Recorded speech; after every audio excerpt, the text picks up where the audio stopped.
to the Greater Cleveland Association of Black Journalists presentation of Love Letter. Talk to me, Cleveland, or wherever you are at in your part of the world. My name is Kevin Shilhard. I am the president of the Greater Cleveland Association of Black Journalists.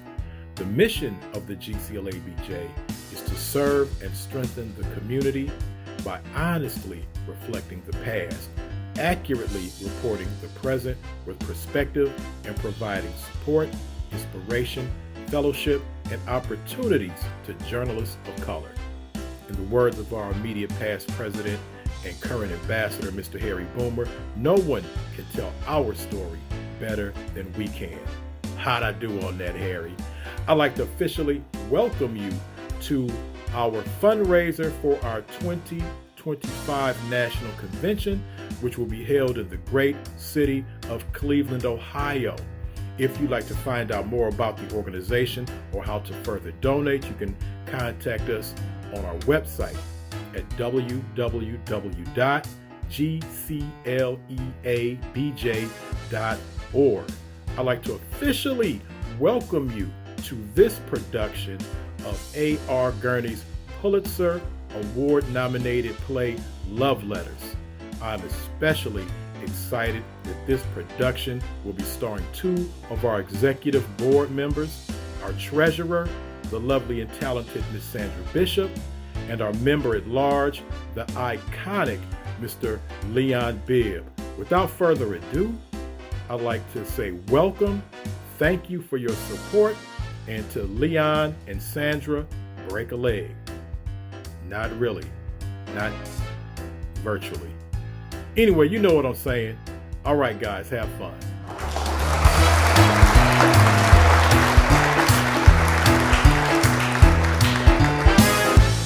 Andrew Makepeace Ladd III accepts with pleasure the kind invitation of Mr. and Mrs. Gilbert Channing Gardner for a birthday party in honor of their daughter Melissa on April 19th, 1937 at 3:30. Dear Andy, thank you for the birthday present. I have a lot of Oz books, but not The Lost Princess of Oz. What made you give me that one? Sincerely yours, Melissa.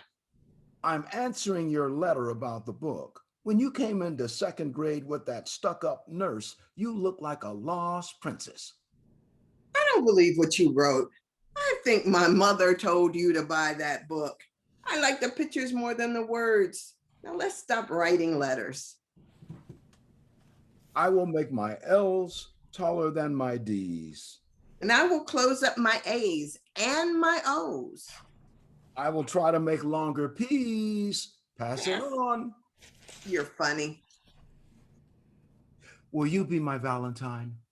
Were you the one that sent me that Valentine's card saying, will you be my Valentine? Yes, I sent it.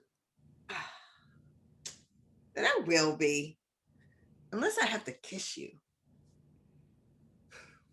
When it's warmer outside, can I come over and swim in your pool? No, you can't.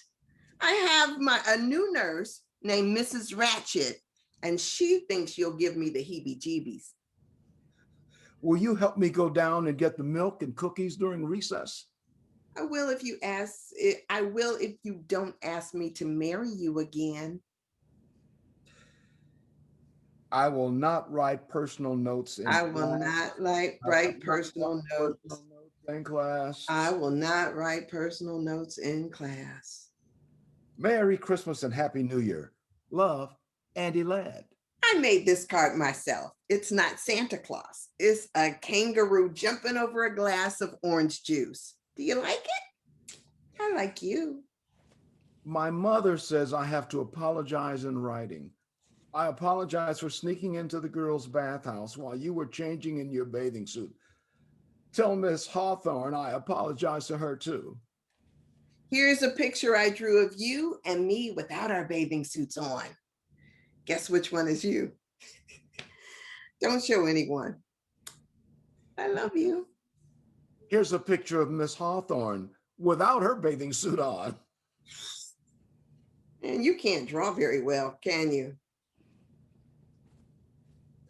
Thank you for sending me the cactus plant stuck in the little donkey. I've gotten lots of presents here in the hospital, and I have to write thank you notes for everyone. I hate it here. My throat is sore all the time from where they cut out my tonsils. They give me lots of ice cream, but they take my temperature the wrong way. Merry Christmas and Happy New Year. Why did they send you to another school this year? Merry Christmas. They think I should be with all boys. You made me promise to send you a postcard. This is it. You're supposed to write personal notes on the back of postcards. For example, here's some questions to help you think of things to say. Do you like Lake Saranac? Is it fun visiting your grandmother? Are your parents really getting divorced? Can you swim out into the deep part of the lake, or does Miss Hawthorne make you stay in the shallow part where it's all roped off? Is there anybody there my age? I mean, boys. Please write answers to all these questions. No, no, yes, yes, no. Dear Melissa, remember me? Andy Ladd. They sent me to camp so I can be with all boys again. This is the quiet hour, so we have to write home, but I've already done that. So I'm writing you. There's a real Native American here named Iron Crow who takes us on nature walks and teaches us 6 new plants a day. This is okay, except he forgot about poison ivy. I won the backstroke, which gives me 2.5 gold stars. If I get over 50 gold stars by Parents' Day, then I win a leadership prize, which is what my father expects of me. I'm making a napkin ring in shop, which is worth 4 stars, which is either for my mother or for you. I hope you'll write me back, because when the mail comes every morning, they shout out our names, and it would be nice to walk up and get a letter from a girl. Help. Yikes, I can't write letters. It took me hours just to write Dear Andy. I write my father because I miss him so much, but to write a boy? Hell bells and oriental snails. I'm sending you this picture I drew of our cat instead. Don't you love his expression? It's not quite right, but I tried 3 times. I drew those jiggly lines around his tail because sometimes the tail behaves like it's got a personality all its own. I love that tail. There's a part of me that feels like that tail. Oh, and here's some bad news. My mother's gotten married again to a man named Hooper McPhail. Help! Let me out of here. I like the cat. Is that the cat you threw in the pool that time we were playing over at your house in the 3rd grade? No, that was a different cat entirely. This is a dumb Halloween card, and it wouldn't scare anyone. But I'm really writing about dancing school. My parents say I have to go to this year, but I don't see why I have to. I can't figure out why they keep sending us away from girls and then telling us we have to be with them. Are you going to dancing school also? Just write yes or no, since you hate writing. Yes, I'm going. Yes. Dear Mrs. McPhail, I want to apologize to you for my behavior in the back of your car coming home last night from dancing school. Charlie and I were just goofing around, I guess, and it got out of hand. I'm sorry you had to pull over to the curb. I'm sorry we tore Melissa's dress. My father says you should send me the bill and I'll pay for it out of my allowance. Dear Andy, Mommy brought this letter up here to Lake Placid. She thought it was cute. I thought it was dumb. I could tell your father made you write it. You and I both know that fight in the car was really Charlie's fault. And Charlie never apologized, thank God. That's why I like him, actually. As for you, you shouldn't always do what your parents want. Andy, even at dancing school, you're always doing just the right thing. all the time. You're a victim of your parents. Sometimes that's why I picked Charlie to do the rumba with me. That time, he at least hacks around occasionally. I'm enclosing a picture I drew of a dancing bear on a chain. That's you, Andy. Sometimes I swear. I know it seems jerky, but I like writing, actually. I like writing compositions in English. I like writing letters. I like writing you. I wanted to write that letter to your mother because I knew you'd see it. It was like I was talking to you when you weren't here and when you couldn't interrupt. Hint, hint. My father says everyone should write letters as much as they can. It's a dying art. He says letters are a way of presenting yourself in the best possible light to another person. I think that too. I think you sound too much like your father. But I'm not going to argue by mail. And anyway, the skiing here is too good. Get well soon. I'm sorry you broke your leg. Mommy says I broke it purposely because I'm a self-destructive person and went down Whiteface Mountain without asking permission. All I know is I wish I'd broken my arm instead so I'd have a good excuse not to write letters. I'm enclosing a picture I drew of the bedpan. I'm serious. Don't you love its shape? Andrew M. Ladd III accepts with pleasure the kind invitation of Mrs. R. Ferguson Brown for a dinner in honor of her granddaughter, Melissa Gardner, before the Children's Charity Ball.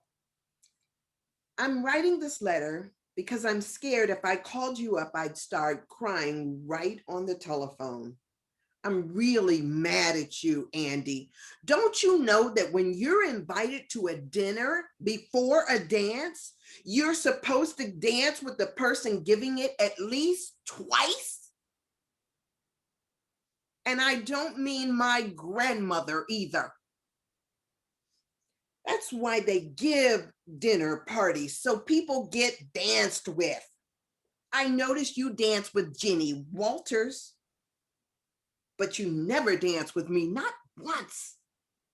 I think that's rude, that's all. Straighten up, Andy, and fly right.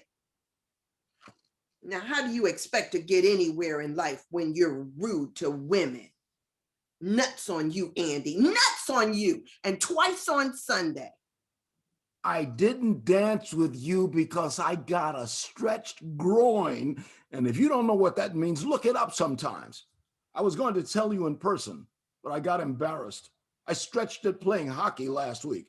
The only reason I dance with Jenny Walters is she takes tiny steps, but you make me do those big spins, and we could have gotten in some serious trouble. I tried it out at home with my mother first, and it hurt like hell. That's why I didn't dance with you. I'm using a heating pad now, and maybe we can dance next week at the junior assemblies. I don't believe that hockey stuff. That Jenny Waters stretched your groin. The next time you cut in, I'm going to stretch the other one. Huh? You obviously don't know what a groin is. You obviously don't know what a joke is. Merry Christmas and Happy New Year. Guess what? I'm going to a psychiatrist now. My mother says it will do me a world of good. Don't tell anyone though. It's supposed to be a big secret. Merry Christmas and Happy New Year. I have a question. And would you please write the answer by mail? Because sometimes when you call, my mother listens in on the telephone, and when she doesn't, my little brother does. Here's the question. Do you talk about sex with the psychiatrist? I talk about sex all the time. It's terribly expensive, but it's worth it. If I went to a psychiatrist, I'd talk about you. Seriously, I would. I think about you quite often. Sometimes I think you just like me because I'm richer than you are. Sometimes I really have the feeling I think you like the pool and the elevator in my grandmother's house, and Simpson in his butler's coat coming with ginger ale and cookies on a silver tray. I think you like all that stuff just as much as you like me.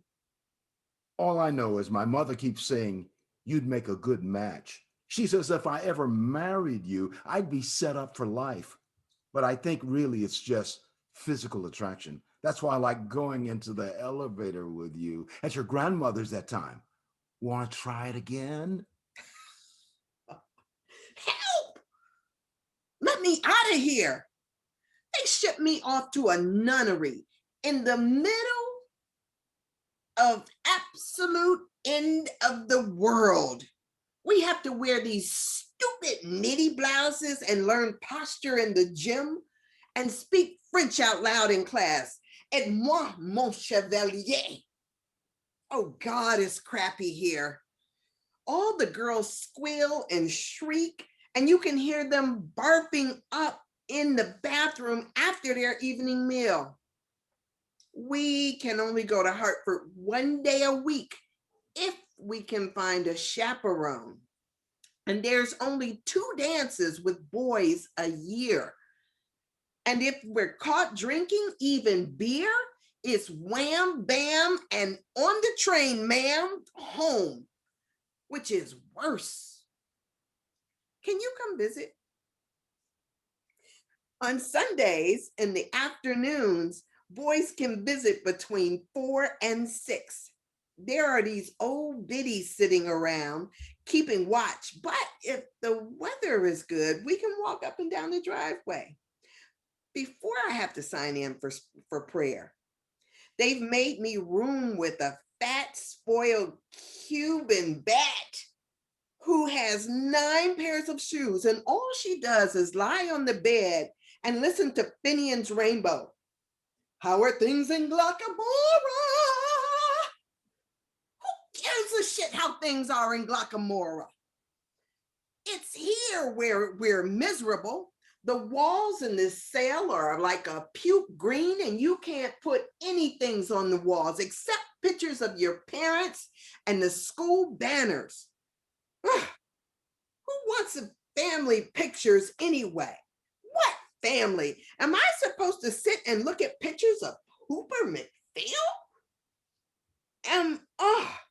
Come save me, Andy. Really, at least write. Just to hear a boy's voice, even if it's on paper. Just got your letter. They shipped me off too. Last minute decision. Your mother told my mother it would do me good. She said I was a diamond in the rough. I'll write as soon as I'm smoother. Dear Diamond, you too? Oh, I give up. Why do they keep pushing us together and then pulling us apart? I think we're all being brought up by a bunch of foolish farts. Now, we'll have to write letters, which I hate. But don't let them smooth you out, Andy. I like the rough parts. In fact, sometimes I think you ought to be a little rougher. Love, me. I'm very sorry to be so late in replying, but I haven't had much time. I also have a lot of obligations. I have to write my parents once a week and 3 out of 4 grandparents separately once a month, and many are cook who sent me a box of fudge. Plus, I have all my schoolwork to do, including a composition once a week in English and another for history. My grandmother gave me a new Parker 51 pen and another for history, and some writing paper with my name on it. All of it is a going away present, but that's still a lot of writing I still have to do. Last week, I was so tied up. I slipped my weekly letter to my parents, and my father called the school long distance about it. I had to go up on the carpet in front of the rector and say I wasn't sick or anything. I was just working. And so I had to write my parents 3 pages to make up for the week I missed. So my parents are always getting these letters from me. So that's why I haven't written you till now. Whew. Wow. School is going well, I guess. That's why I haven't written. In English, we're now finishing up Milton's Paradise Lost. In history, we're studying the causes and results of the 30 Years' War. I think the Catholics started it. In Latin, we're translating Cicero's orations against Catiline. How long, O Catiline, will you abuse our patience? When I get home, I'm going to try that on my little brother in French. And we have to sit and listen to Mr. Thatcher read out loud all of the parts of Andromache by Jean Racine. It's supposed to be a great masterpiece, but the class comes right after football practice, so it's hard to stay awake. In sacred studies, we have to compare and contrast all the four gospels. It's hard to believe they're all talking about the same guy. In math, we're trying to factor with two unknowns. Sometimes I let X be me and Y be you, and you'd be amazed at how it all comes out. My grades are pretty good. They post your weekly average outside study hall, and last week I got a 91.7 overall average. Not bad, eh? I got a letter from my grandfather telling me not to be first in class because only the Jews are first, he said. I wrote him and told him I wasn't first, but even if I was, there are no Jews here. We have a few Catholics, but they're not too smart, actually. I don't think you can be smart and Catholic at the same time. I was elected to the student council, and I'm arguing for three things. One, I think we should have outside sports rather than keeping them all intramural. I think it would be better to play with Exeter than just play with ourselves. Two, I think we should have more than one dance a year. I think female companionship can be healthy occasionally, even for the younger boys. And three, I think we should only have to go to chapel once on Sunday. I think it's important to pray to be a better guy and all that. But if you have to do that all day long, you get quite boring. And if you get boring to yourself, think about how boring you must be to God. I'm playing left tackle on the third team, and I'll be playing hockey, of course, this winter. And I think I'll try rowing this spring since I always stank in baseball. Now I have to memorize the last 5 lines of Paradise Lost. Hold it. Back in a while. There, that wasn't so hard. Maybe because it reminds me of you and me sent away from home. I'll write it down for you. Some natural tears they dropped, but wiped them soon.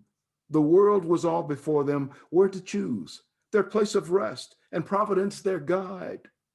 They, hand in hand with wandering steps and slow, through Eden took their solitary way. There you are. I wrote that without looking at the book, and it's right too because I just checked it out, word by word. It's not so bad, is it? In fact, it sounds great if you recite it in the bathroom when no one is in the shower or taking a dump. Love, Andy. Whew, thanks for the letter. That was too long. I guess you have a lot of interesting things to say, Andy, but some of them are not terribly interesting to me. I want to hear more about feelings. For instance, here are my feelings. This place stinks, but I don't want to go back home because Hooper McPhail stinks. And I haven't heard another boarding school that doesn't stink, which means that life must stink in general. There are my feelings for the week. Right soon. Love, me. One feeling I have almost all the time is that I miss my dog Porgy. Remember him? Our black cocker who peed in the vestibule when you patted him when you came to our house after the skating party. I miss him all the time. Some of the masters up here have dogs, and when I pat them, I miss Porgy even more. I dream about him. I wrote a composition about him for English. Will he remember? And got a 96 on it. It was about how I remember him, but will he remember me? I have a picture of him on my bureau right next to my parents. By the way, could I have your picture too? Here's a picture of me taken at Hartfield bus station. I was all set to run away, and then I decided not to. This is all you get until I get my braces off. Christmas vacation. Don't look at my hair. I'm changing it. By the way, do you know a boy there named Spencer Willis? There's a girl here, Annie Abbott, who met him at Edgerton last summer, and she thinks he's cute. Would you ask him what he thinks of her? Spencer Willis says Annie Abbott is a potential nympho. I'm sorry to tell you this, but it's true. Annie says, tell Spencer he's a total turkey. Tell him she'd write and say so herself, but she's scared of barfing all over the page. Do you get out for Thanksgiving? We don't because of the war. We do, but I don't. I've been grounded for smoking a lousy Chesterfield out behind the art studio. So now I have to stay here and eat stale turkey with Cubans and Californians. That's all right, I suppose.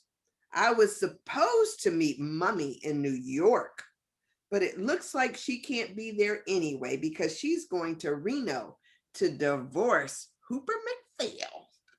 Yippee-yay!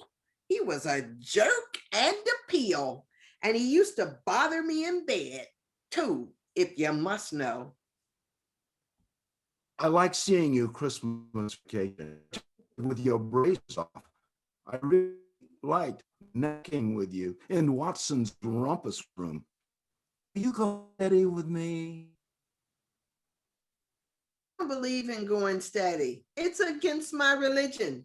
I hated that stuff. All those pairs of pimply people in Watson's basement leaning on each other, swaying to the dumb music with all the lights off.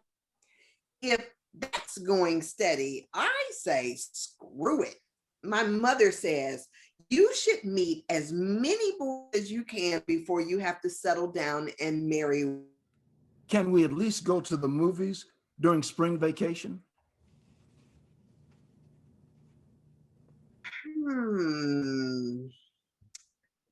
Let's see. I don't know, Andy. I like seeing you, but I don't want to go home much anymore. My mother gets drunk a lot, if you must know, and comes into my room all the time. And she talks endlessly. And I don't know what she's saying. She slurs her words. The only good time I had was when I came over your house for Christmas. That was fun. Singing around the piano, hanging up stockings, playing Chinese checkers with my brothers, your brothers, helping your mother with the gravy. I like that. You may not have much money as we do, but you've got a better family. So spring vacation, I'm going to visit my grandmother in Palm Beach. Ho hum, but at least I'll get a tan. P.S. Enclosed is a picture I drew of your dog, Porgy, who I remember from Christmas Eve. The nose is wrong, but I think his eyes are good. I'm stroking the fourth crew now. Yesterday, I rode number 2 on the 3rd. Tomorrow, I may row number 6 on the 2nd and number 4 on the 5th. Who knows? You get out there and you work your butt off, and the launch comes alongside and he looks you over, and the next day they post a list on the bulletin board saying who will row what. They never tell you what you did right or wrong, whether you're shooting your slide or bending your back or what. They just post the latest results for all to see. Some days I really think I'm really well, and I get down, sent 2 crews. One day I was obviously hacking around and they moved me up. There's no rhyme or reason. I went to Mr. Clark, who's the head of the rowing. I said, look, Mr. Clark, there's something wrong about this system. People are constantly moving up and down and no one knows why. It doesn't seem to have anything to do with whether you're good or bad, strong or weak, coordinated or uncoordinated. It's all random, sir. And Mr. Clark said, that's life, Andy, and walked away.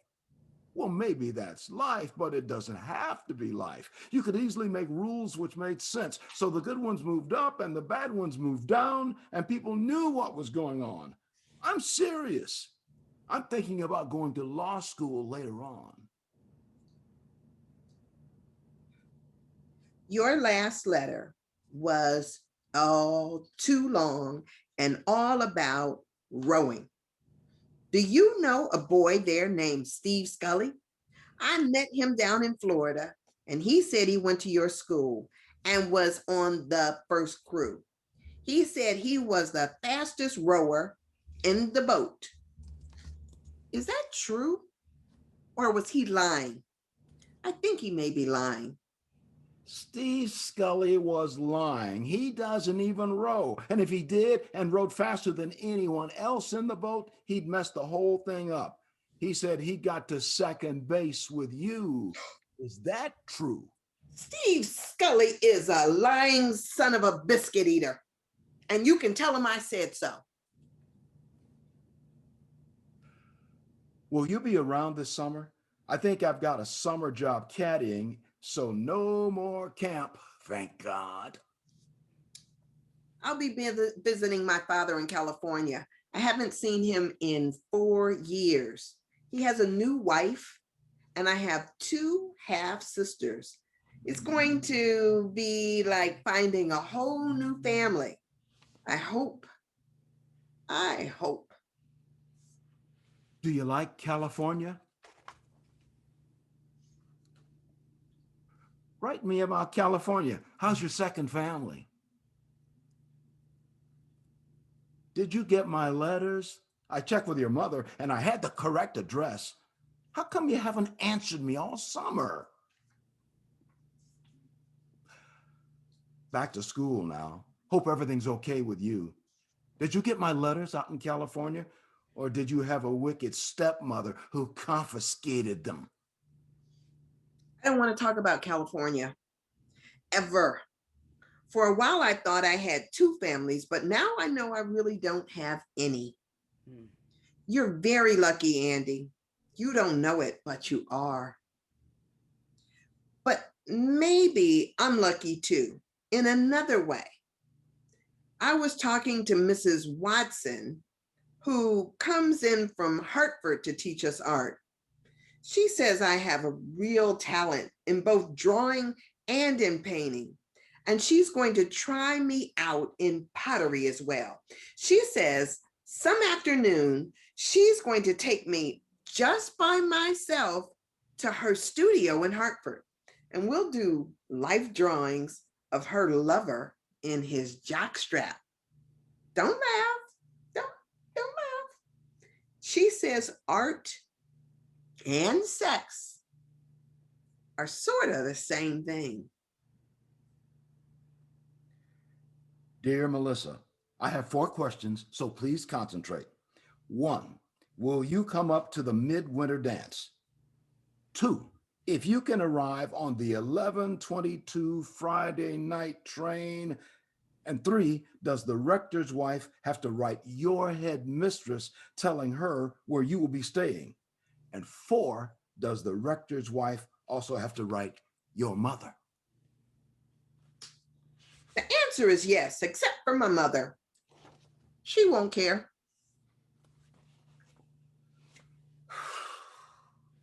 I have to tell you this. I have to tell you this right off the bat. I'm really damn mad at you. I invite you up here for the only dance my class has been able to go to since we got here. I meet you at the train and buy you a vanilla milkshake and bring you out to school in a taxi. I score 2 goals for you during the hockey game that next afternoon. I buy you the $8 gardenia corsage. I make sure your dance card is filled with the most regular guys in the school. And then what happens? I now hear that you sneaked off with Bob Bartram during the Vienna Waltz and necked with him in the courtroom. I heard that from 2 guys. And then Bob himself brought it up yesterday at breakfast. He says he French kissed you and touched both your breasts. I tried to punch him, but Mr. Inbody restrained me. I'm really sore, Melissa. I consider this a betrayal of everything I hold dear. particularly since you would hardly even let me kiss you goodnight after we had cocoa at the rector's. And you know what I'm talking about, too.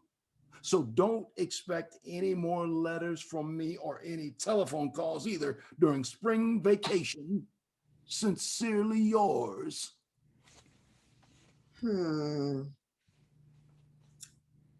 Sorry. Sorry. I am. I hate that Bob Bartram. I hated him even when I necked with him. I know you won't believe me, but it's true. You can be attracted to someone you hate. Well, maybe you can't, but I can. All right. I necked with him, but he never touched my chest. And if he said he did, he should be strung up by his testicles.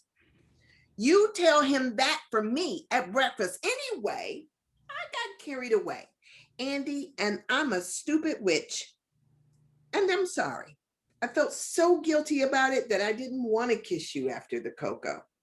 And besides, Andy, gulp. Let's see, how do I say this? With you, it's different. You're like a friend to me. You're like a brother. I've never had a brother, but I don't have too many friends either. So you're both, Andy. You're it. My mother says you should never say that to a man, but I'm saying it anyway, and it's true. Maybe if I didn't know you so well, maybe if we hadn't grown up together, maybe if we hadn't written all these goddamn letters all the time, I could have kissed you the way I kissed Bob Bertram. Oh, but please, let's see each other on spring vacation, please. I count on you, Andy. I need you. I think sometimes I'm going stark raving mad. If I didn't have you to hold on to, I really think that sometimes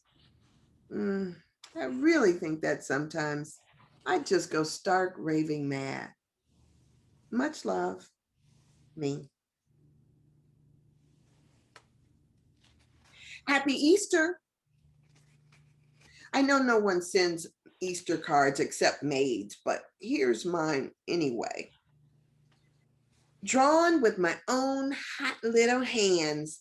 I drew these tears on that corny bunny on the left because it misses you so much. But maybe I've just made it all that much more cornier.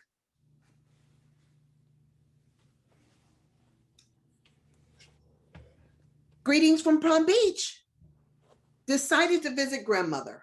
Yawn, yawn. I am a whiz at backgammon and gin rummy.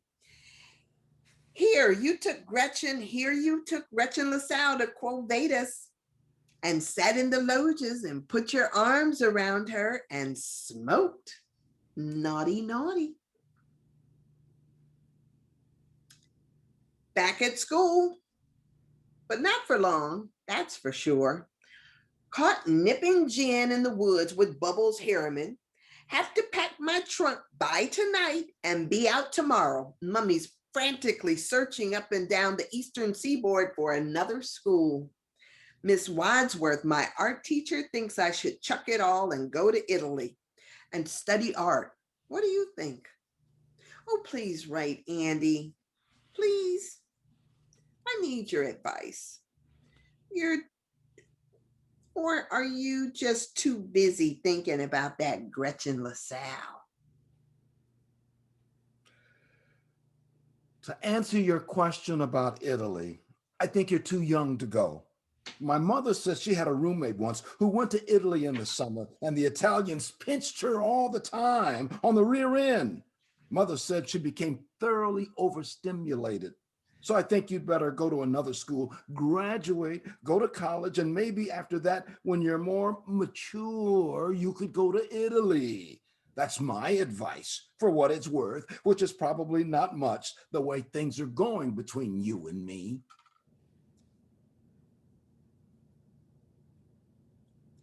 Here I am at Emma Willard's Academy for Young Lesbians.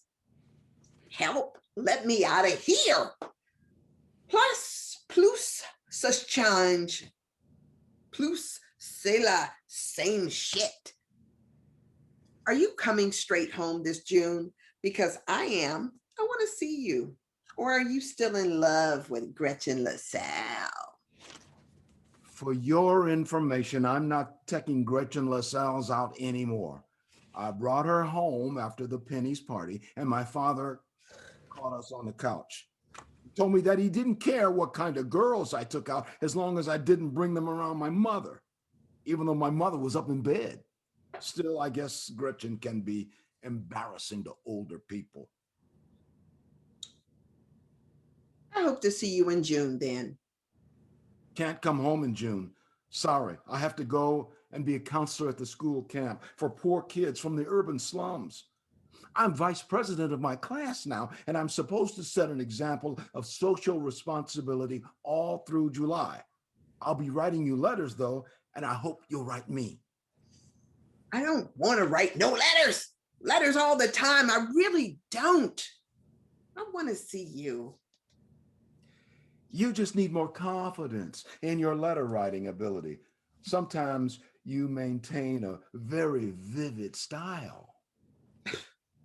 Won't you please stop writing about writing, and come home? Come to Campbell's sports party before you go on to that stupid camp. Please.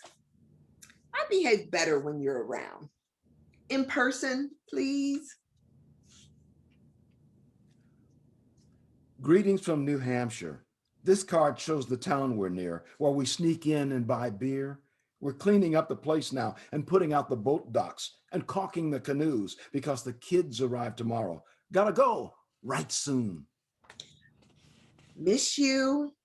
I really wish you'd had come home to the Campbell sports party. Dear Melissa, Sandy McCarthy arrived from home for the second shift here at camp, and he told me all about the Campbell sports party. He said you wore a two-piece bathing suit and ran around goosing girls and pushing the boys into the pool. Do you like that sort of crap? He said the other girls were furious at you. Don't you enjoy the respect of other women? Sandy also said you let Bucky Zeller put a tennis ball in your cleavage. No, somewhere down in there. Are you a nympho or what? Don't you ever like sitting down somewhere and making conversations? Do you like having that reputation? Hell, I thought there was a difference between you and Gretchen LaSalle's. Maybe I was wrong. Don't you care about anything in the world except hacking around? You feel any obligation to help the poor people, for example? Sometimes I think your big problem is you're so rich, you don't have enough to do. And you start playing grab ass with people.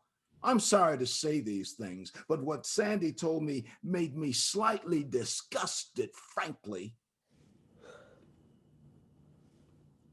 I wrote you a letter from New Hampshire. Did you receive it?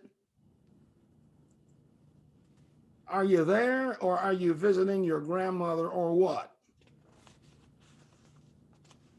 Are you sore at me? I'll bet you're sore at me. I'm sorry. I apologize. I'm a stuffy bastard sometimes, aren't I? The hell with you then. Oh, big tough Andy, using four-letter words like hell. Screw you. Don't you wish you could? Everybody else seems to be. Don't believe everything you read in the papers.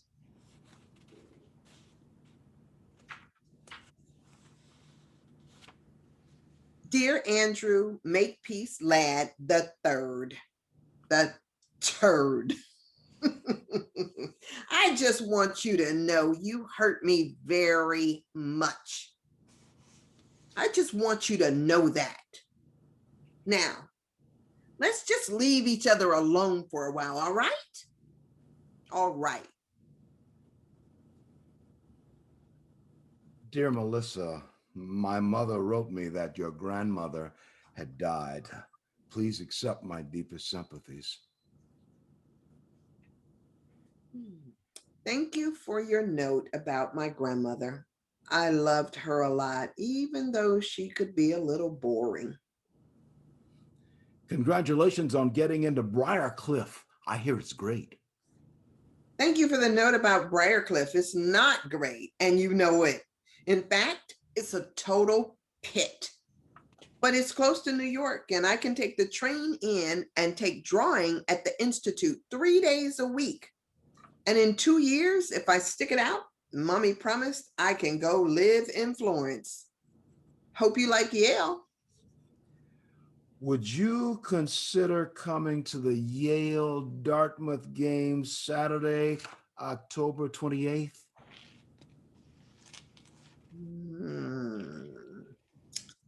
I'll be there.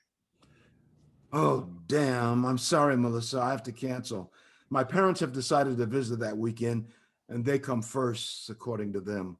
My mother said she'd love to have you with us, but my father thinks you can be somewhat distracting. You and your parents. Let me know when you decide to grow up. How about the Harvard game, November the 16th? Do you plan to grow up at the Harvard game? Give me a chance. I might surprise you. Okay, let's give it a try. You should know that I'm even richer now than when I said I was rich, thanks to poor Granny. I plan to drive up to the front gate of Calhoun College in my new red Chrysler convertible and sit there stark naked, honking my horn and drinking champagne, and I'm gonna flash all of the freshmen. Okay, here's the schedule. We'll have lunch at Calhoun around noon, then drive out to the game. Then there's a sea breeze party at the Fence Club afterward, and an eggnog brunch at St. Anthony's the next day. I'll reserve a room at the Taft or the Duncan, probably the Taft, since the Duncan is a pretty seedy joint. Make it the Duncan.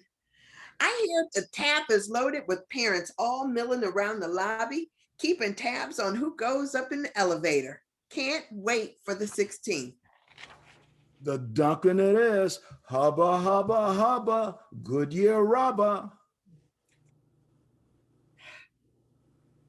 Dear Andy, this is supposed to be a thank you note for the Yale Harvard weekend, but I don't feel like writing one, and I think you know why. Love, Melissa. Dear Melissa, I keep thinking about the weekend. I can't get it out of my mind. It wasn't much good, was it? I don't just mean the Duncan. I mean the whole thing. We didn't really click, did we? I always had the sense that you were looking over my shoulder, looking for someone else, and ditto with me. Both of us seemed to be expecting something different from what was there. As for the Hotel Duncan, oh God, I don't know. Maybe I had too many sea breezes. Maybe you did. But I really think is that there were too many people in the hotel room. Besides you and me, it seemed my mother was there egging us on, and my father shaking his head, and your mother zonked out on the couch, and Miss Hawthorne and your grandmother sitting on the sidelines watching us like hawks. Anyway, I was a dud. I admit it. I'm sorry. I went to the infirmary on Monday and talked to the doctor about it. And he said these things happen all the time, particularly when there's a lot of pressure involved. The woman doesn't have to worry about it much, but the man sure does. Anyway, it didn't happen to Gretchen Lascelles. You can write her and ask her if you want. You know what I think was wrong? These letters. These goddamn letters. That's what's wrong with us, in my humble opinion. I know you more from your letters than I do in person. Maybe that's why I'm looking over your shoulder. I'm looking for the person who's been in these letters all these years, or for the person who is not in these letters. I don't know. All I know is that you're not quite the same when I see you, Andy. You're really not. I'm not saying that you're a jerk in person. I'm not saying that. Not at all. I'm just saying that all this letter writing has us messed up. It's a bad habit. It made us seem like two people we weren't. So maybe what's wrong with us is that we're the two people that are missing in the Hotel Duncan that night, namely the real you and the real me. Whatever the matter is, we're in real trouble, you and I. That I realize. So now what do we do about it? Maybe we should just concentrate on dancing together. Then we can still hold each other and move together and get very subtly sexy with each other and not have to deliver the goods all the time, if you know what I mean. Come to think of it, maybe that's why they sent us to dancing school in the first place. Maybe that's why dancing was invented. Well, at least we should stop writing letters for a while. You can start telephoning me, actually. Here's my dorm number, Wilson 12486. I hate talking to you on the telephone. Yours is in the hall, and ours is right by the college dining room. People are always coming and going and making cracks. Telephoning is not letter writing at all. I called the phone company and they've put a private line in my room. Roger 2, 2403. It's sort of expensive, but at least we can talk. The reason I'm writing you is because your phone's always busy, or else ours is. And I can't afford a private one. Maybe we should just start writing letters again. No letters. Please, no, order the telephone. I'll lend you the dough. Just think about it. You can talk back and forth and hear someone's real voice and get to know someone in life rather than in writing pages. For God's sake, now get the phone, please. I'm writing because when I telephoned, you just hung up on me. One thing about letters, you can't hang up on them. You can tear up letters, though. Enclosed are the pieces. Send them to Angela Atkinson at Sierra Lawrence. What the hell is the matter? I hear you're writing long letters twice a week to Angela Atkinson. That's what's the matter. Okay, here goes. The reason I'm writing Angie Atkinson is because I just don't think I can stop writing letters, particularly to girls. As I told you before, in some ways I feel most alive when I'm holed up in some corner writing things down. I pick up a pen and almost everything begins to take shape around me. I love to write. I love writing my parents because then I become the ideal son. I love writing essays for English because then I'm kind of a true scholar. I love writing letters to the newspaper, notes to my friends, Christmas cards, anything where you have to put down words. I love writing you most of all. I always have. I feel like a true lover when I'm writing you. This letter, which I'm writing with my own hand, with my own pen, and my own penmanship, comes from me and no one else, and is a present of myself to you. It's not typewritten, though I've learned how to type. There's no copy of it, though I suppose I could use a carbon. And it's not a telephone call, which is dead as soon as it's over. No. This is just me, myself, writing to you across a distance, not keeping or retaining any part of it for myself, giving this piece of myself to you totally. And you can tear me up and throw me out or keep me and read me today, tomorrow, or anytime you want until you die. Oh boy, Andy. Love, Melissa. No, I meant what I wrote in my last letter. I thought about it. I thought about all those dumb things which were done to us when we were young. We had absent parents, slapping nurses, stupid rules, obsolete schooling, empty rituals, hopelessly confusing sexual customs. And my God, when I think about it now, it's almost unbelievable. It's a fantasy. It's like back in the Oz books, the way we grew up. But they gave us an out in the land of Oz.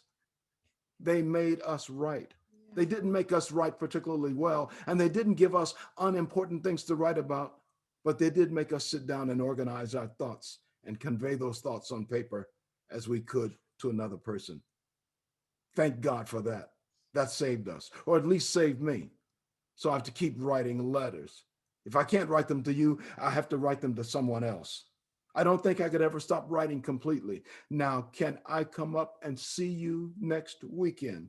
Or better yet, won't you please escape from that suburban Sing Sing and come down here and see me? I wrote my way into this problem, and damn it, I'm going to write my way out of it.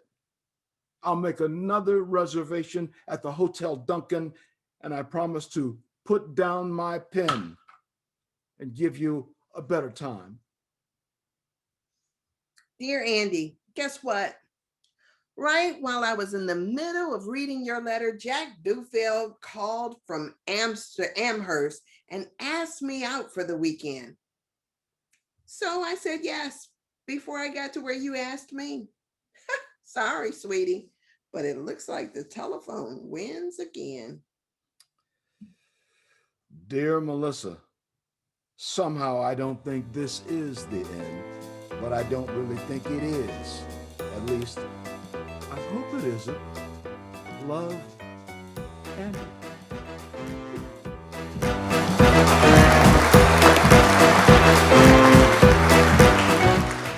Wow. Talk to me, Cleveland. Yeah, guys. I hope everybody is enjoying this performance. I know that I am. We were promised by two actors that this would be something phenomenal, but I think they are outdoing themselves. I hope everyone is enjoying this as much as I am, and thank you to everyone that is been participating, all the people that helped pull this together, all of the people that it took to advertise, all the committees, the entire organization. I'm so proud of you guys. Yes, you guys can continue to support the organization.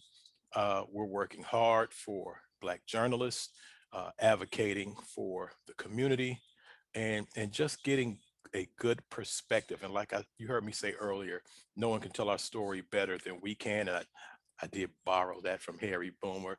So Harry, you can borrow it back. Yeah, no, but excellent, guys. I'm going to turn it back over, but I'm here watching it just like you are. And I am amazed at how much talent we have within our own organization. See, we save money by not going to get actors. No, but this is excellent. Good job, guys. Continue to break a leg. Hope everybody enjoys the second act. I hear it's gonna be really, really, really good. Appreciate it. Thank you, guys, and thank you for supporting the Greater Cleveland Association of Black Journalists. Again, I'm the president of the organization, Kevin Chilhard. Thank you. Enjoy the show.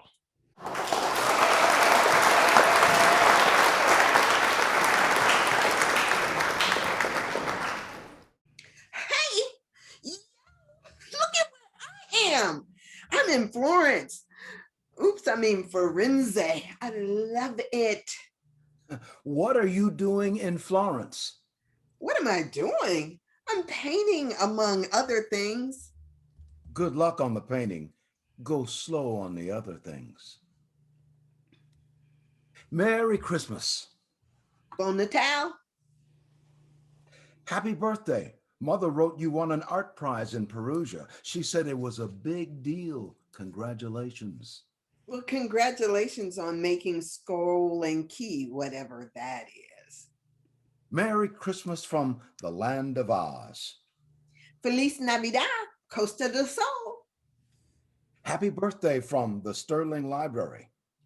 I hear you graduated summa cum laude, or thank the Lordy, with all sorts of prizes. Sounds disgusting. Anchors away. Here I am looking like Mr. Roberts in the big movie. I'm in the Navy now during this midwatch on the bridge of a giant aircraft carrier, churning through the Mediterranean in the wake of Odysseus and Lord Nelson and Richard Halliburton. You'll be pleased to know our guns are loaded. Our planes are in position and our radar is constantly scanning the skies, all designed simply and solely to protect you from communism. The next time you see me, I want you to salute. I should have known you joined the Navy. Now you can once again be with all boys. Listen, we come in La Spezia in January. Could we meet? Sorry, I'll be in Zermatt in January. Ship will be in the Mediterranean all spring. We're coming into Naples March the 3rd, the 4th, or the 5th. How about standing on the pier and waving us in? As the French say, je suis du soleil. I'm meeting Mother in Paris in March. Why don't you sell up the sand? Merry Christmas from Manila. I've been transferred to the Admiral staff. Happy New Year from Aspen. What are you doing in Aspen? Going steadily downhill. Hello from Hong Kong. Goodbye from San Francisco. Konnichiwa, Ohio gozaimasu. I've got shore duty in Japan. Hey, you. Rumor hath it you hooked up with a little Japanese bar girl out there. Say it ain't so.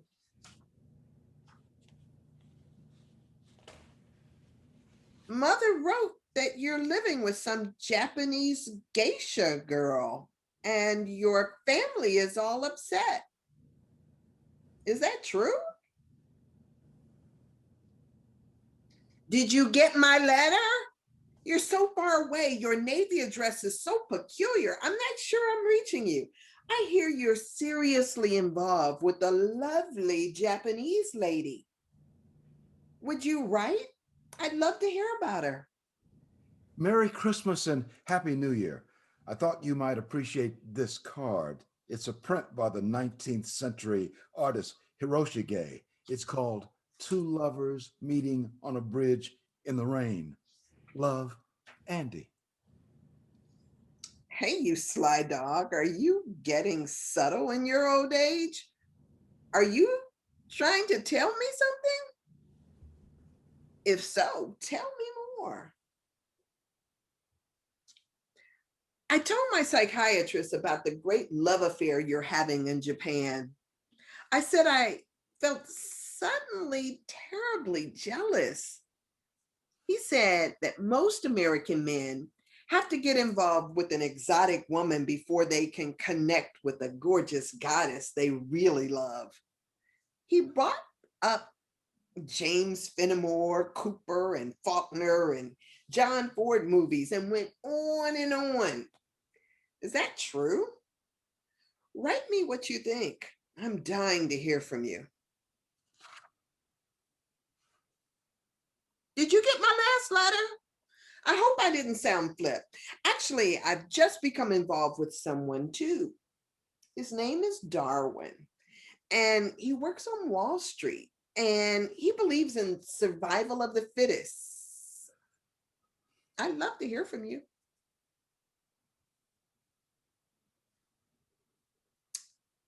Your mother told my mother that you've decided to marry Japanese friend and bring her home. Oh no. Gasp, sob. Say it isn't so. Well, I've decided to marry Darwin. He doesn't know it yet, but he will. Won't you at least wish me luck? Lieutenant Junior Grade Andrew M. Ladd III regrets that he is unable to accept the kind invitation of. Dear Andy, thank you for the lovely Japanese bowl. I'll put flowers in it when you come to visit, if you come to visit us, and if you bring flowers. Maybe you'll just bring your Japanese war bride, and we can all sit around and discuss Rashomon. I know you'll like Darwin. When he laughs, it's like Pinocchio turning into a donkey. We're living in a carriage house in New Canaan, close to the train station, and I've got a studio all my own. P.S. Won't you please write me about your big romance? Mother says your parents won't even talk about it anymore. Dear Melissa, I'm writing to tell you this outside of you, and I mean outside of you, this was probably the most important thing that ever happened to me. And I mean was, because it's over. It's gone. And I'm coming home. And that's all I ever want to say about it ever again. Mr. and Mrs. Darwin Cobb announced the birth of their daughter, Francesca. Many congratulations on the baby. Harvard Law School yet? Are you getting all stuffy and self-important? As you know, I've always loved to write letters. I decided I might do better trying to write laws, which is, after all, the letters that civilization writes to itself. Yes, you are getting all stuffy and self-important. Come and have a drink with us sometime.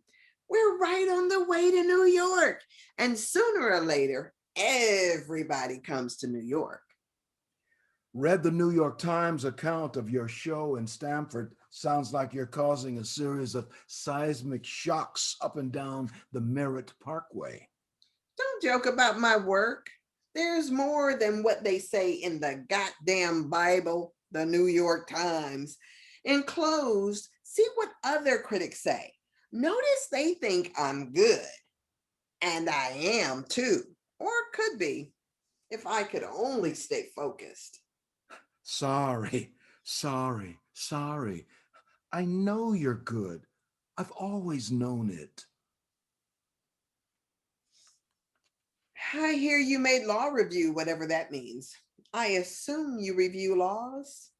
I wish you'd review some of the marriage laws. Just a quick note, are you in any trouble? I don't understand your last note. We're fine, all fine. Everyone is fine. Hey, congratulations on baby number 2. Number 2 is a perfect way to describe this particular baby. Greetings from Washington, here clerking for Supreme Court Justice, which isn't quite as fancy as it sounds. Dear Andy, I'm so sorry to hear about the death of your father. I know he was a great influence on you, and I know you loved him very much. I also know he didn't like me. I'm sure he thought I was bad for you, and I probably was. Still, he was a good, decent man, and I always knew where I stood with him. When you bring me to your home, to your family back in the old days, back in the land of Oz, I wish I had had a father like that. Please accept my deepest condolences. Love, Melissa. Dear Melissa, thank you for your note on my father. I did love him. He was a classy guy, the best of the breed. Even now he's gone, I can still hear him reminding me of my obligations to my family, my country, and myself, in roughly that order. All my life, he taught me that those born to privilege have special responsibilities, which is why I suppose I came home from Japan, why I chose the law, and while I'll probably enter politics at some level sometime on down the line. Hey, thanks for writing. Love, Andy. Merry Christmas. I'm enclosing a snapshot Mother took of me and the girls. Don't I look domestic? Stop looking at my hair. By the way, you'll notice you know who is not in the picture. Thanks for the Christmas card. Are you in trouble? Greetings from Reno. I could stop by Washington on the way back east. Let me know when you're coming. You can meet Jane. Jane? I'm going out with a great girl named Jane.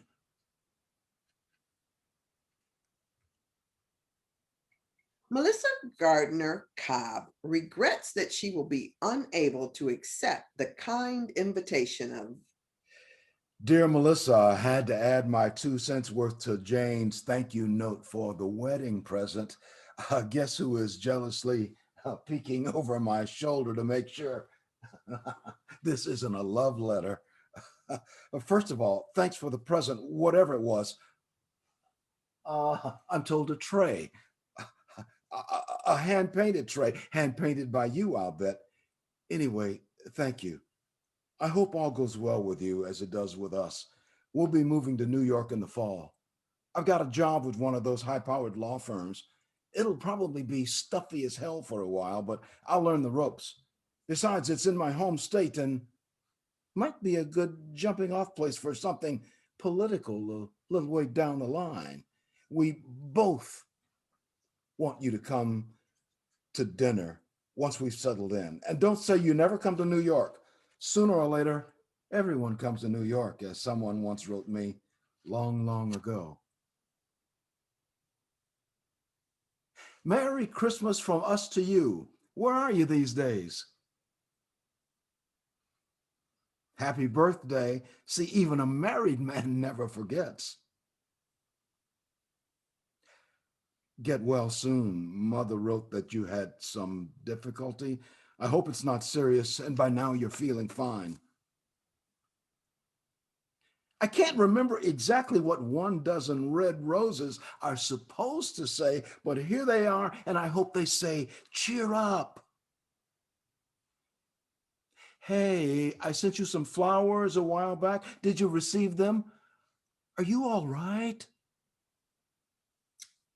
Dear Andy, yes, I'm all right. I got your flowers. Yes, I'm fine. No, actually, I'm not fine. And they tell me I've got to stop running around saying that I am. I'm here at this posh joint outside of Boston, drying out for $150 a day. One of my problems is I got slightly too dependent on jungle juice, a habit which they tell me I picked up during the party days back in our town. Another is that I slide into these terrible lows. Mommy says I drag everybody down, and I guess she's right.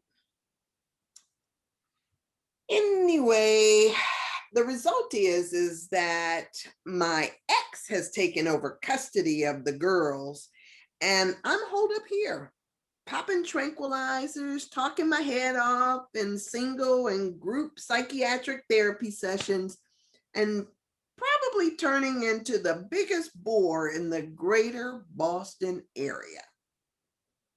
Have you thought about doing some painting again? You know, that might help.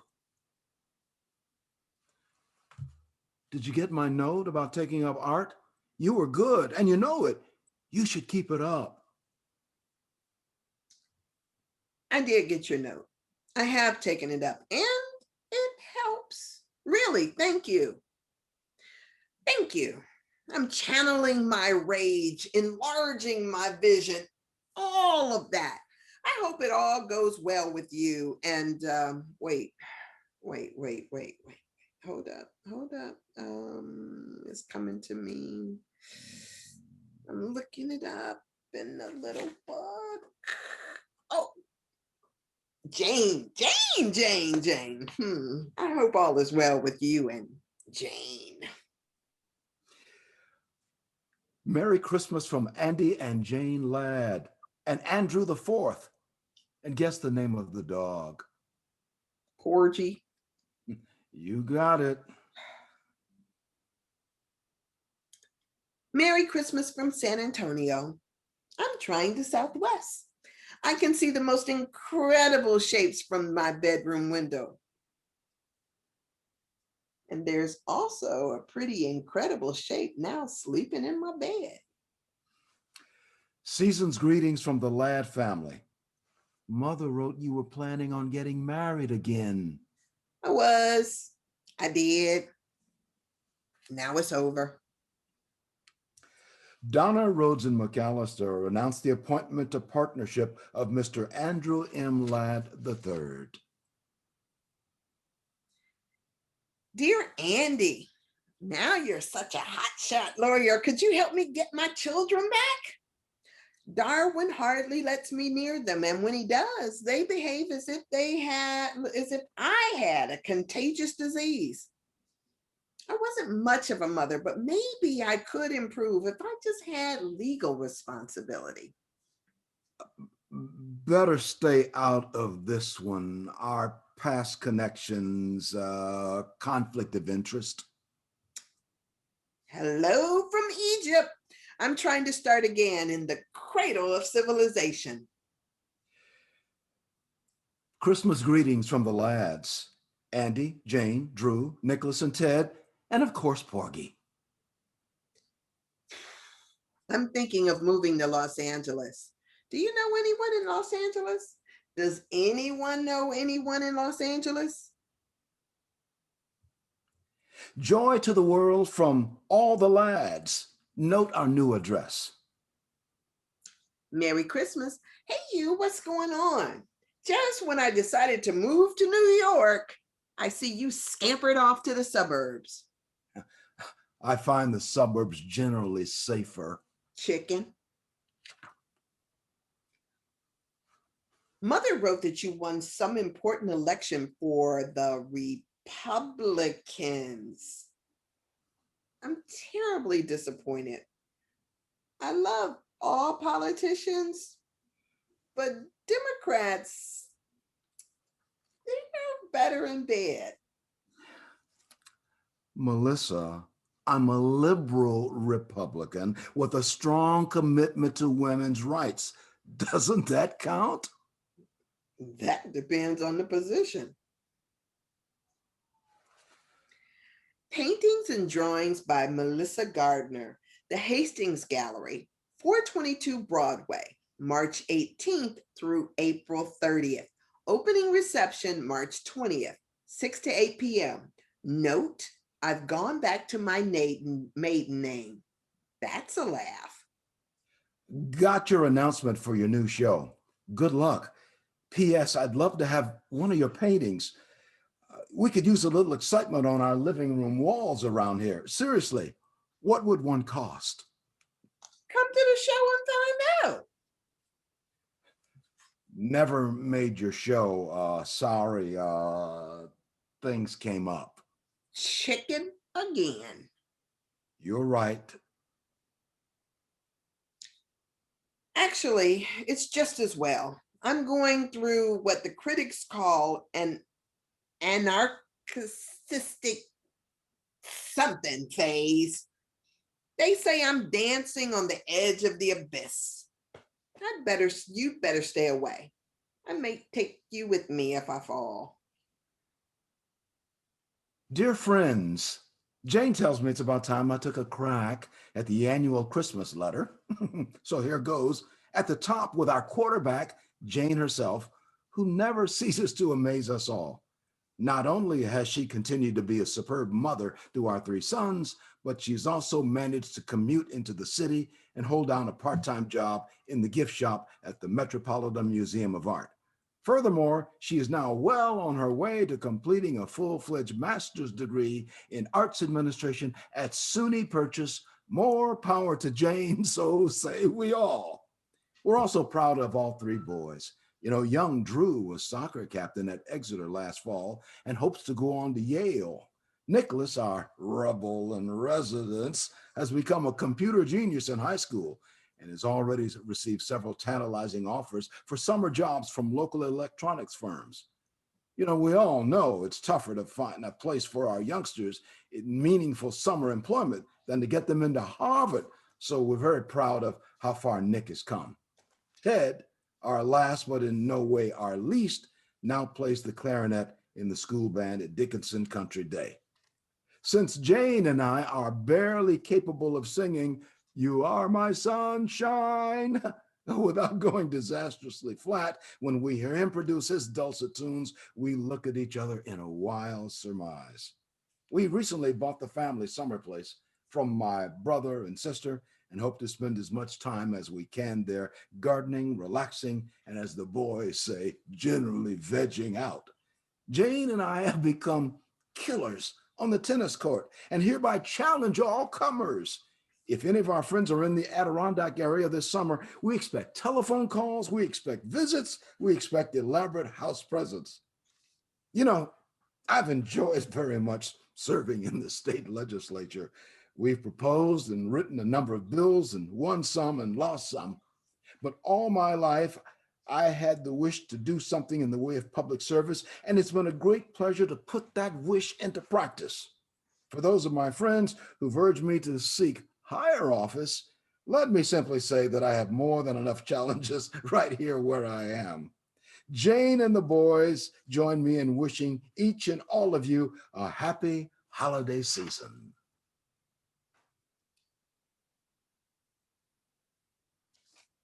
Dear Andy, if I ever get another one of those drippy Xerox Christmas letters from you, I think I'll invite myself out to your ducky little house for dinner. And when you're all sitting there eating terribly healthy food and discussing terribly important things and generally congratulating yourselves on all your accomplishments, I think I'll stand up on my chair, turn around, and moon the whole fucking family. You're right. It was a smug letter, and I apologize for it. Jane normally writes it, and it sounds better when she does. I always felt better just writing to one person at a time, such as you. I guess what I was really saying is that as far as my family is concerned, we're all managing to hold our heads above water in this tricky world. Jane and I have had my problems, but we're comfortable with each other now. And the boys, for the moment, are out of trouble. Nikki seems to be off drugs now, and Ted is getting help on his stammer. Porgy Jr., my old cocker dog, died, and I miss him too much to get a replacement. You know, I'm thinking of running for the Senate next fall if O'Hara retires. What do you think? I'd really like your opinion. If you decide to answer this, you might write care of my office address. Jane has a slight tendency toward melodrama, particularly after she got a hold of your last little note. The Senate yet? I should have known. Oh, Andy, just think. Once again, you can be with all boys. Oh, hell, go for it if you want. You'll be an image of righteousness and rectitude in our God-forsaken land. Or maybe it's just me. That's God-forsaken. Maybe it's just me that's God-forsaken these days. The Honorable Andrew M. Ladd III wishes to express his thanks for your generous donation to his senatorial campaign. You sent too much, Melissa. You didn't need to. Greetings from Silver Hill. Slight regression in the liquor department. They say it's in the genes. Lord knows my mother has the problem, and my father too. And in the end, anyway, I'm working on it. Darwin is being a real shit about the girls. He cut down on my visitation rights. So when you get to Washington, I want you to write a special law for vindictive ex-husbands, banishing them to Lower Slobovia or somewhere forever and ever. Amen. Season's greetings from Senator and Mrs. Andrew M. Ladd and family. Season's greetings indeed. Is that all you can say to me after 40 years? 40 years? I'm warning you, Andy. Keep that shit up, and I swear I'll come down and moon the whole Senate. Sorry. My staff sent that out. Merry Christmas, old friend. How are you? Where are you these days? Living in New York, alone for a change. But the big question is, who am I these days? That's the toughie. I keep thinking about that strange old world we grew up in. How did it manage to produce both you and me? A stalwart, upright servant of the people, and a boozed out, cynical, lascivious old broad. The best and the worst. That's us.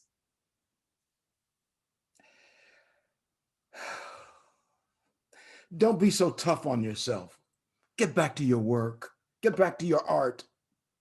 I'll try. Merry Christmas, Happy New Year, and much love. Much love. Much love. God, Andy, how sexy. Remember how much love that meant in preppy days?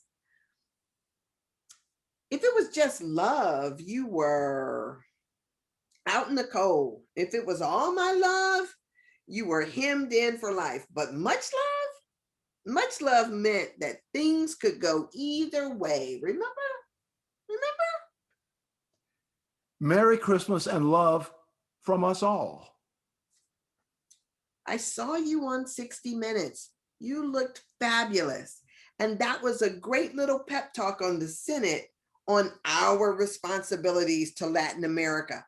But don't forget to keep your eye on the ball. Thanks for your card. What ball? The ball is that money doesn't solve everything. It helps, but not as much as people think. Take it from one who knows. That's the ball. Merry Christmas and love. What are you up to these days? I'm trying to work with clay. Remember that kind of clay we used in Miss Mickles' class in the 4th grade? That old gray stuff? We called it plastine. I'm trying to work with that. I'm making cats and dogs and even a kangaroo jumping over a glass of orange juice. Remember? I'm trying to get back to some of the old feelings I had back in the homeland. I have to find any feelings. Otherwise, I'm dead. Come down and help me search. I have a studio down in Soho, and we could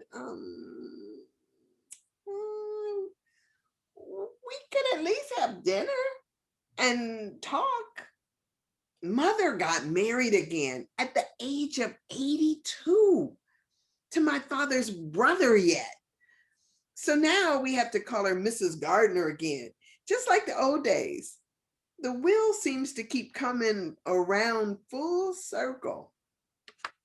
Hint, hint. A quick note on the way to the airport. When you put "Attention, Mrs. Walpole" on the envelope, she's my private secretary. I've alerted her, and she'll pass your letters directly on to me. Otherwise, the whole office staff seems to get a peek. Well, in haste. I'm having a show January 28th through February 25th. Won't you come? I'd love to have you see what I've been up to. Maybe it will ring a few old bells. Can't make it. I'll be on an official visit to the Philippines most of February, then a week skiing at Stowe with the boys. Uh, Good luck. Good luck. Hey, how did the show go? Haven't heard from you. Tell me about the show. I want to hear from you, please. The show stank.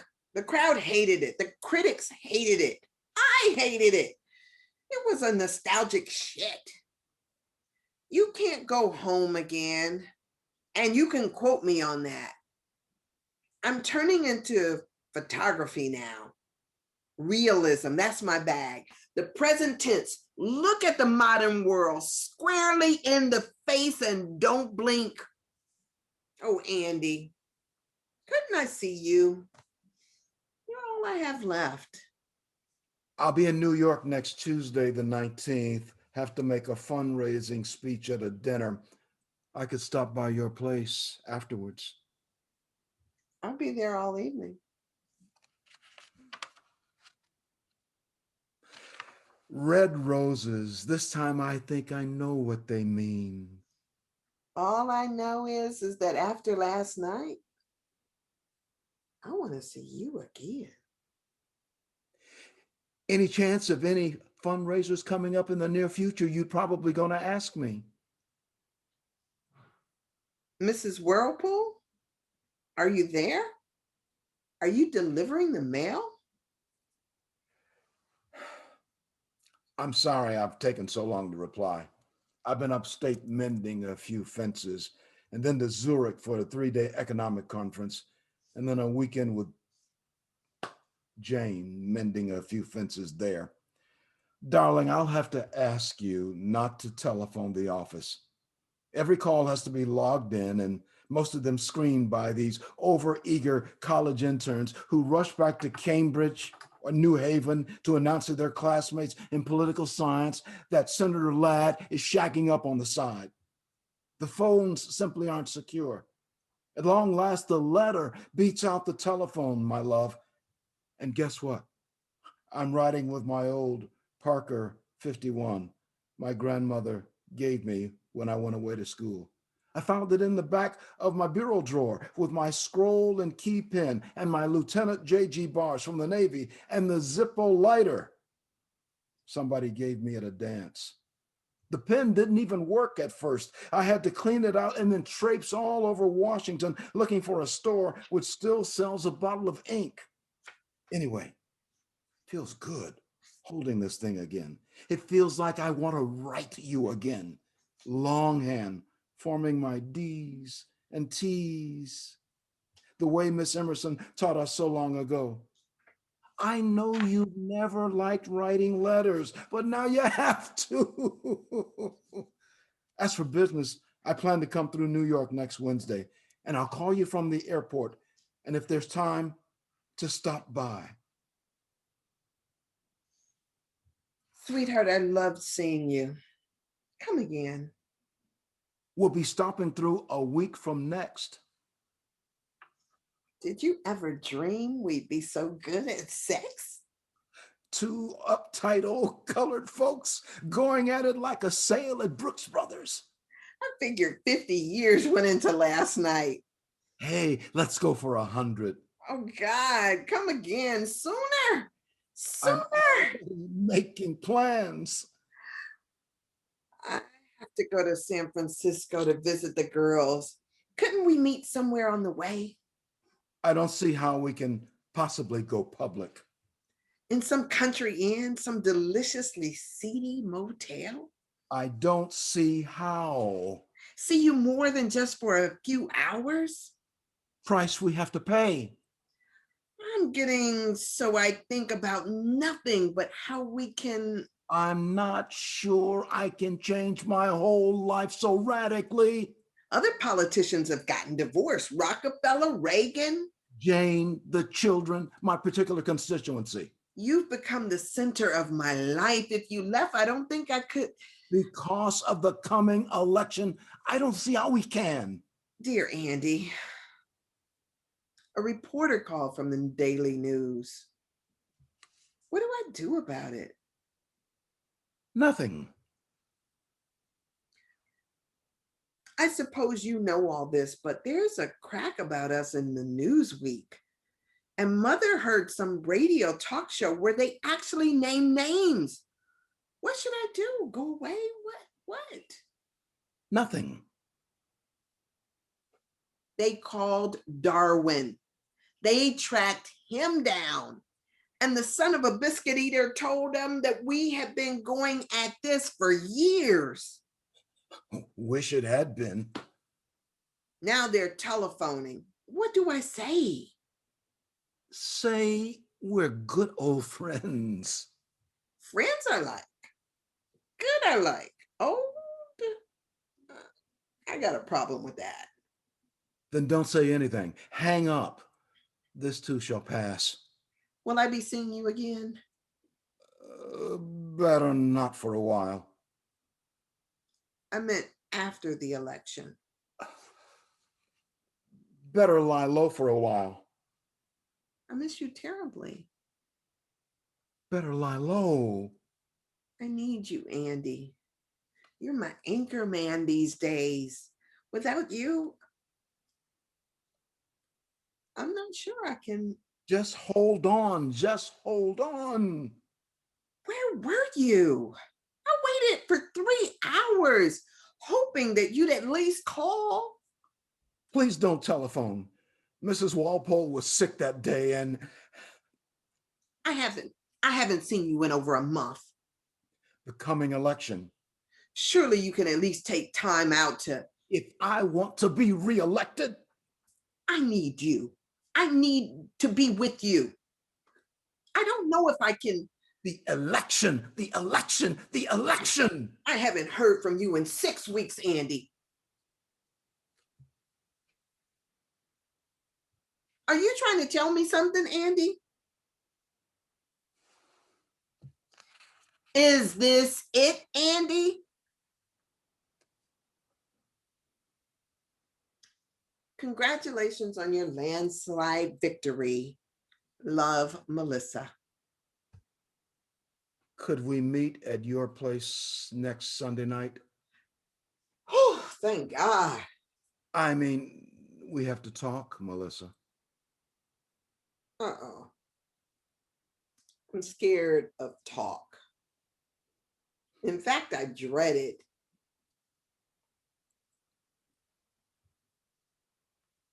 Dearest Melissa, are you all right?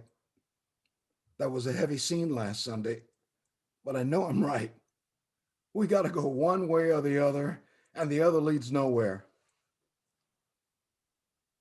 I know I sound like a stuffy prick, but I do feel I have a responsibility to Jane and the boys, and now after the election to my constituency, which had enough faith and trust in me to back me up after all that crap in the newspapers.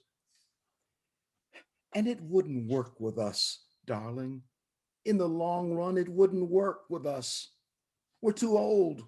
We're carrying too much old baggage on our backs. We'd last about a week if we got married. But you know, we can still write letters, darling. We can always do that.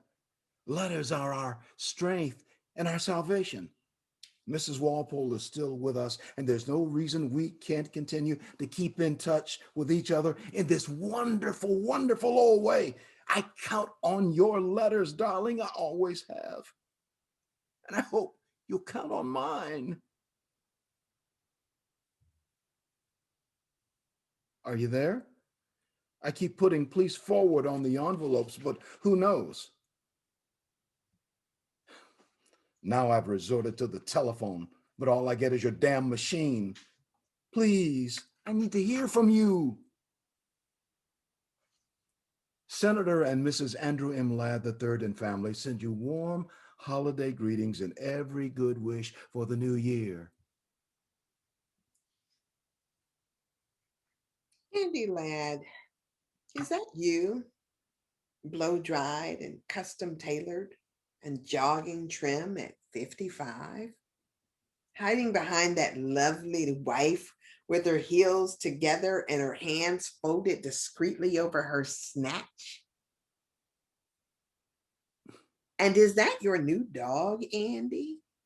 I see you've graduated to a golden retriever.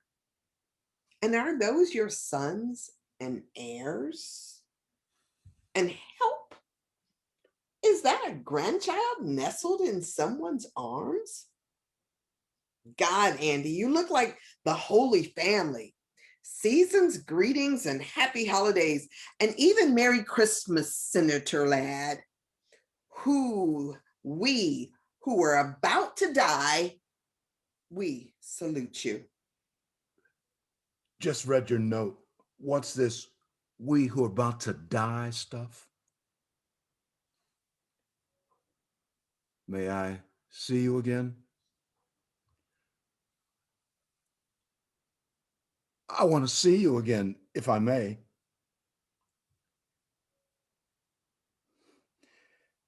Dear Mrs. Gardner, I seem to have lost touch with Melissa again. I wonder if you might send me her latest address. Dear Melissa, your mother wrote that you'd return to the land of Oz. I'm flying up next Thursday to see you. No, no, please don't. Please stay away. I've let myself go. I'm fat, I'm ugly, my hair is horrible. I'm locked in at the funny farm all week, and then mother gets me weekends if I'm good. They put me on all sorts of new drugs, and half the time I don't make sense at all. I can't even do finger painting anymore. They say I upset. I, I can't do the same things I used to do. I fuck up everything. The girls won't even talk to me on the telephone. They say I upset them too much. I've made a mess of things, Andy. I've made a total ghastly mess. I don't like life anymore. I actually hate it. Sometimes I think if you and I had just if we had if we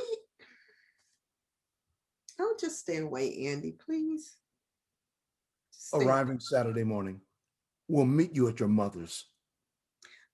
Don't. I don't want to see you. I won't be there. I'll be gone, Andy. I swear I will be gone.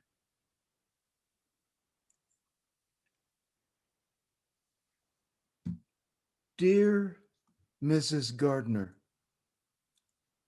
I think the first letter I ever wrote was to you, accepting an invitation for Melissa's birthday party. Now I'm writing you again about her death. I want to say a few things on paper I couldn't say at her funeral, both when I spoke and when you and I talked afterward. As you know, Melissa and I managed to keep in touch with each other most of our lives, primarily through letters. Even as I write this letter to you, I feel I'm writing it also to her.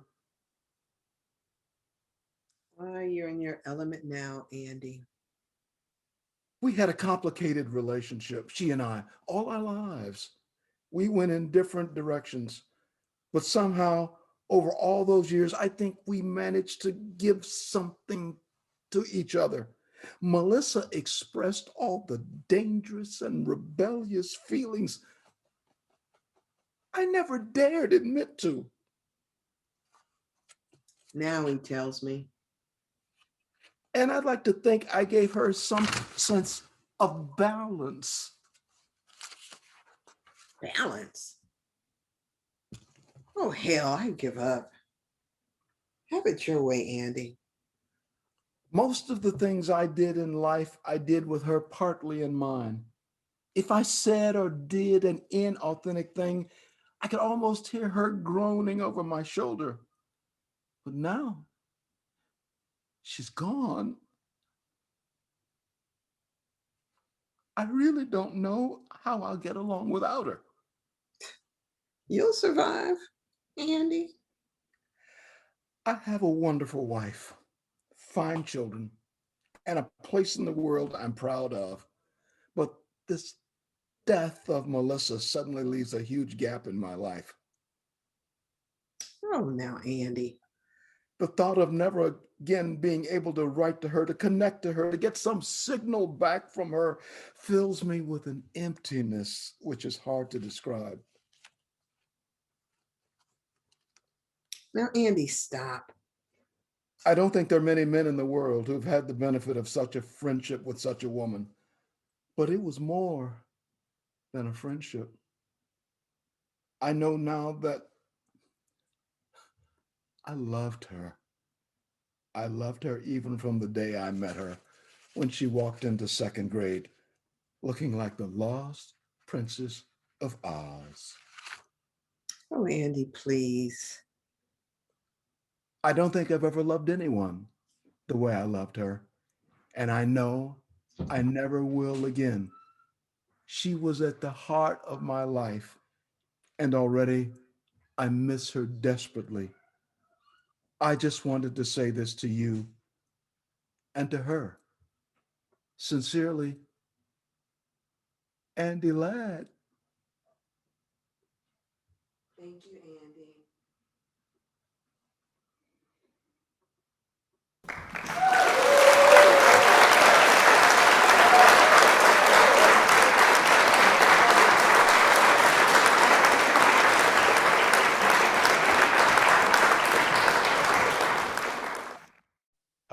Thank you again very much for. I hope that everyone uh, that is seeing this, that saw this, enjoyed it as much as I did.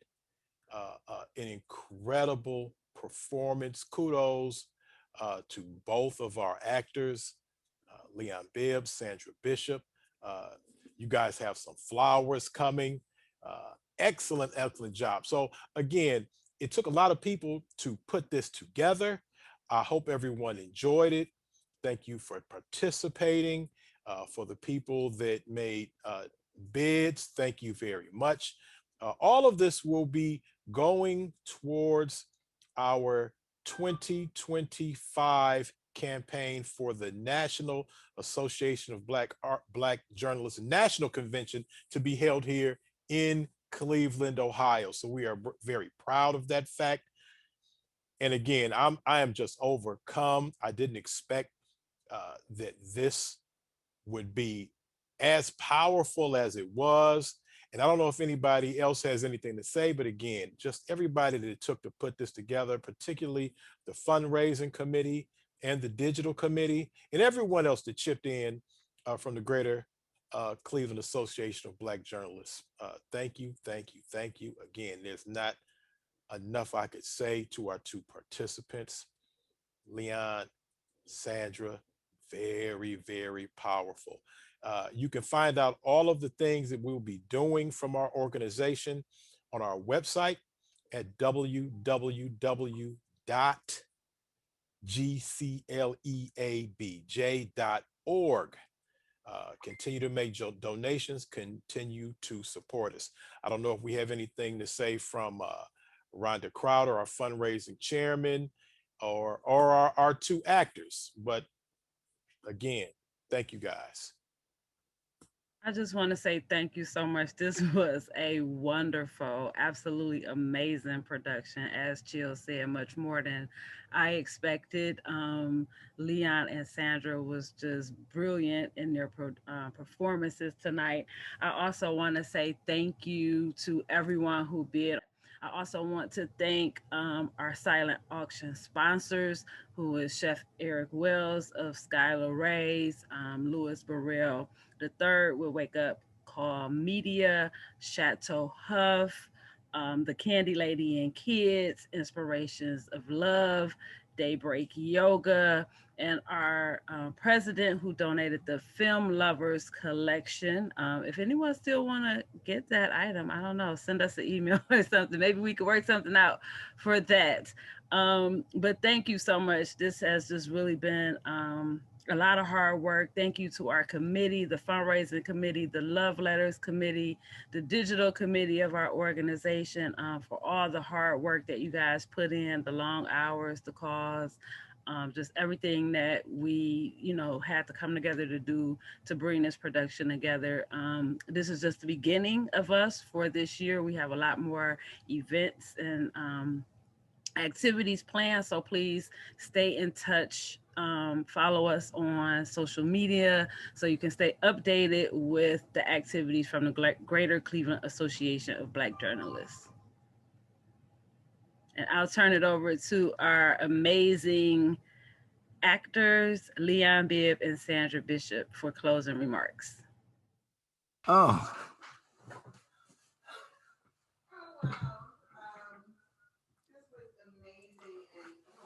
Can you hear me? I hear you. So this was amazing and great. So I want to say thank you to everyone who was involved in this production. Again, just like Rhonda Crowder just said, to the Love Letters Committee, to our executive board committee, you guys rock. To each and every one of you who bid and on the silent auction. But I have to give a special thank you to Leon Bibb. Thank you, sir. This was, I know, a labor of your love. And I just appreciate being able to share the stage with you. I know I wasn't your first choice as an actress, but hopefully I didn't disappoint. And then I would be remiss if I did not send out major thank yous and kudos to Milton Allen Turner for hosting us here in his home in order to have this production go as smoothly as it did. Thank you, sweetheart. We appreciate you and love you. So thank you so much. Leon? I gotta agree about the Milton part. Thank you, Alan. Alan is just wonderful. He even helped us with some of the technical things here and some of the lighting. But you were marvelous. You were absolutely marvelous. And I want you to know, Sandra, that there's a star going on your dressing room door. You're a star. And this was a labor of love. I love this little play, and it just touches my heart so much. And I found it a few years ago, and just found that it was absolutely marvelous. I want to thank everybody with the Greater Cleveland Association of Black Journalists, certainly the Love Letters Committee, as Sandra said, all of you, the technical people who pulled this together, and the production people who pulled this together, who keep us together. You know, we're out here trying to do our regular jobs during this pandemic, and it gets difficult, but really this was a labor of love on the part of all of us, and I could not be more thrilled than to work with Sandra Bishop playing the role of Melissa Gardner. I mean, you brought, you showed me things inside that play I didn't even see in the play, and I've many times. But you pulled out wonderful things, and it was just a treat. It was a treat being on the stage with you, and thank you so much for agreeing to do this. I've wanted to do this play for years with the Greater Cleveland Association of Black Journalists. We thank Kevin Chill Hurd, our president, who leads us, and Rhonda Crowder, and all the other people who are involved with what we do here with the Love Letters Committee. And who knows, we may even find a way to do this again. But it was a pleasure. And Sandra, you are absolutely marvelous, as they say in the field. You are absolutely divine. You're marvelous too, darling. Thank you so much. He had a little. All right. Good night, everybody. Good night, everybody. Thank you for being with us. We love you too.